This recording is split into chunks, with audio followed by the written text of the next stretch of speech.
Mr. Jeffries, you're first on the next question. With jobs and unemployment such a major issue in this region, some economists have said that the region should focus on its strengths of cheap dirt and a blue-collar workforce.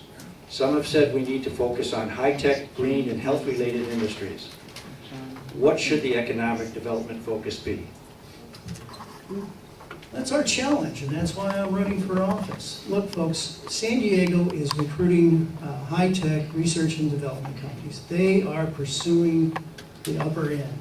You look at Orange County, they are pursuing the financial wherewithal to do the financing of major projects. You look at LA. LA's got its own challenges, but they have the ports and they have the entertainment industry.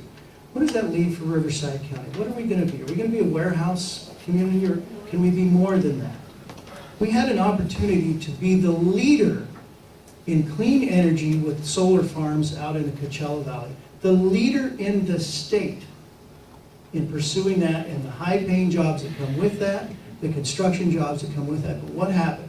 The Board of Supervisors, including the incumbent here, adopted a fee that is so stringent, so outrageous, that every project stopped pursuing their plans once that was adopted for Riverside County. They are now focusing their energies on Kern County and other counties around us because we are chasing them away. We have an opportunity to be a leader in an area, and we have ruined it, and we've got to regain our footing and say we can be that, we can create those jobs.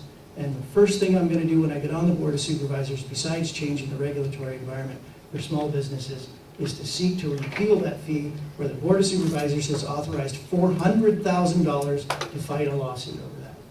Mr. Buster. Well, the solar fee is a reasonable business fee. They're using county rights of way. They're mowing down irreplaceable desert lands that are very important from a scenic standpoint, recreational standpoint, tourism standpoint to the county. And they're getting huge federal tax subsidies such that all our utility rates are going to be going up at least 10 to 15%, and some say as high as 50%, to pay for this extremely costly solar power. And many of the biggest entities in the whole nation are investing in them. Instead of solarizing our existing rooftops, and there's hundreds and hundreds of thousands of acres of warehouses and commercial and other residential, where we could become much more energy independent. I mean, just think what would happen in an earthquake if you have your own solar on your roof compared to what would happen when the lines go down or cut, the transmission lines between the desert here. So this was an effort by the Obama administration where they even subsidized companies who are about ready to go bankrupt out there. There's 3,600 jobs out there already. They're not going to go anywhere else. Riverside County and San Diego, where the sun is and where the transmission lines are. So they're going to be here, and our solar fee is little enough to remunerate the residents of this county for the damage that these solar farms are causing to our irreplaceable desert landscape. Mr. Jeffries, rebuttal. The fee that they pay is to cross over a county right-of-way. They have to pay fees for mitigation for the land that they damage or disturb. They have to pay permit fees for the projects, that the infrastructure they actually build. The fee that the county is charging, if you have a solar farm and you need to have your power line cross over a county road, a dirt road, just county right-of-way, that then trickles all the way back down that power line or that road to every acre you have, and the fee is then paid every year. And for some of them, it's $500,000 to $1 million a year just because they took an easement right away. That's all. Mr. Buster. Yeah, we ran all the numbers on this fee, and it didn't retard anyone.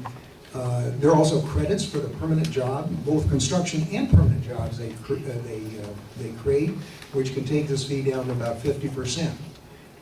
So, I mean, this industry was like gold mining fever. They just wanted to bowl everybody over with how wonderful solar was going to be. Well, it's for profit, and its profit's being taken somewhere else. And the jobs that are being created are not as skilled as they once were told. They're getting to be like erecting tinker toys out there rather than using any great skills. Okay, Jim, I'd like to do another 30 seconds for each candidate, and what I'd like to say is, I want you to tell us whether you're for the cheap dirt and warehouses or for high-tech and healthcare. That was really the focus of the question. We talked a lot about this. We talked a lot about a fee, but let's get to the gist of it. Mr. Jeffrey. Look, we have to recruit for high tech. We have to encourage businesses to come here. We cannot continue on the path of warehouses and stacking homes on top of each other. Families need good, affordable homes. I support that. We have to do quality, but it's going to be about the jobs, the industries that we attract here. That's what we have to fight for.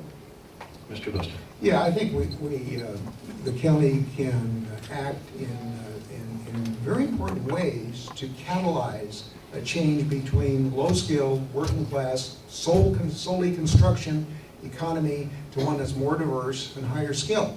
And one of the things we do is we train. I mean, we get 40 or 45 million in federal job training funds coming through the county. That group that oversees those is extremely important, and we ought to put a lot of emphasis on nudging open these higher skilled jobs. Again, in the medical school, what a big deal. Nobody was paying attention to healthcare.